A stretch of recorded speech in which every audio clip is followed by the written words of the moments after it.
ایک بہت اہم خبر جو اس وقت سوشل میڈیا پر گردش کر رہی ہے، سعودی عربیہ کی طرف سے ایک اعلان جس میں کہا جا رہا ہے کہ پاکستان سمیت کچھ ملکوں کے لیے ایک قسم کا ویزا بین لگا دیا گیا ہے۔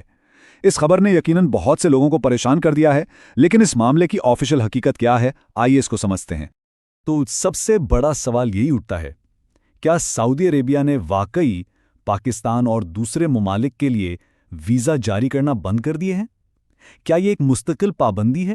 اور جو لوگ بتا رہے ہیں کہ ان کے ویزا ریجیکٹ ہو رہے ہیں، آخر اس کے پیچھے کی کہانی کیا ہے؟ سب سے پہلے اور سب سے ضروری بات اس کو واضح کر لیں، یہ کوئی مستقل بین نہیں ہے۔ جو آفیشل لفظ استعمال ہوا ہے وہ ہے ٹیمپریری سسپینشن، یعنی ایک عارضی معطلی، اور ان دو الفاظ بین اور سسپینشن میں زمین آسمان کا فرق ہے۔ دیکھیے، بین یا پابندی ایک بہت سخت اور مستقل اقدام ہوتا ہے، جبکہ سسپینشن کا مطلب ہے ایک عارضی انتظامی روک۔ اس وقت جو ہو رہا ہے وہ دراصل ایک پروسیجرل پاز ہے، کوئی سیاسی یا شدید قسم کا ایکشن بالکل نہیں۔ تو پھر اس سب کے پیچھے اصل حقیقت کیا ہے؟ یہ اقدام دراصل ایک سیزنل کنٹرول میجر ہے، یعنی ایک موسمی انتظامی عمل۔ اور سب سے اہم بات یہ ہے کہ یہ کوئی نئی یا پہلی دفعہ ہونے والی چیز نہیں ہے۔ سیزنل کنٹرول کا مطلب بالکل سمپل سا ہے۔ اس کا مطلب یہ ہے کہ سعودی حکومت ہر سال حج کے سیزن سے ٹھیک پہلے کچھ مخصوص قسم کے شارٹ ٹرم ویزاز پر عارضی طور پر روک لگا دیتی ہے۔ یہ ایک بالکل روٹین کا سالانہ عمل ہے۔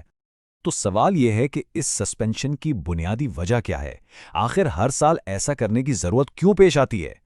اس کی سب سے بڑی اور واحد وجہ ہے آنے والا حج سیزن۔ جی ہاں، یہ تمام انتظامات صرف اور صرف حج کے آپریشنز کو محفوظ اور بہترین طریقے سے چلانے کے لیے کیے جاتے ہیں۔ اس کے پیچھے کوئی اور سیاسی وجہ نہیں ہے۔ ذرا تصور کریں، حج کے دوران دنیا بھر سے لاکھوں نہیں بلکہ ملینز افراد سعودی عربیہ پہنچتے ہیں۔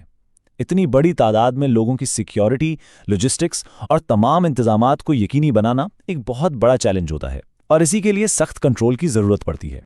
اس بڑی وجہ کے ساتھ ساتھ کچھ اور چھوٹے لیکن اہم انتظامی مقاصد بھی ہوتے ہیں، جیسے کہ شارٹ ٹرم ویزا والوں کو اوور سٹے سے روکنا، غیر قانونی طور پر حج کی کوششوں کو ناکام بنانا، اس حساس وقت میں سیکیورٹی کو مزید بڑھانا اور نئے ڈیجیٹل ویریفیکیشن سسٹمز کو ٹھیک سے لاگو کرنا۔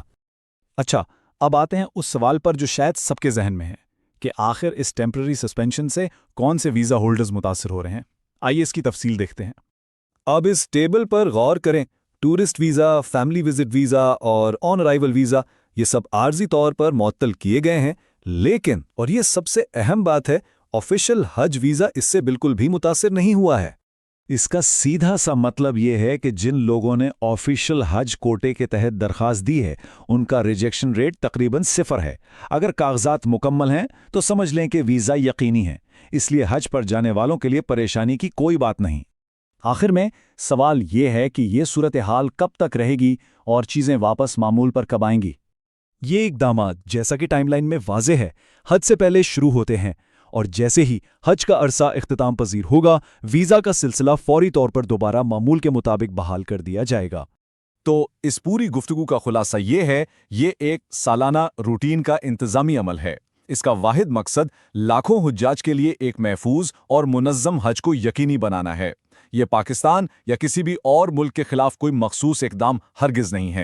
تو اس پوری تفصیل سے سب سے اہم سبق کیا ملتا ہے؟ یہ کہ ہمیشہ سرکاری، آفیشل کارروائی اور آن لائن پھیلی ہوئی افواہوں کے درمیان فرق کرنا لازمی ہے۔ مستند ذرائع سے ہی معلومات حاصل کریں۔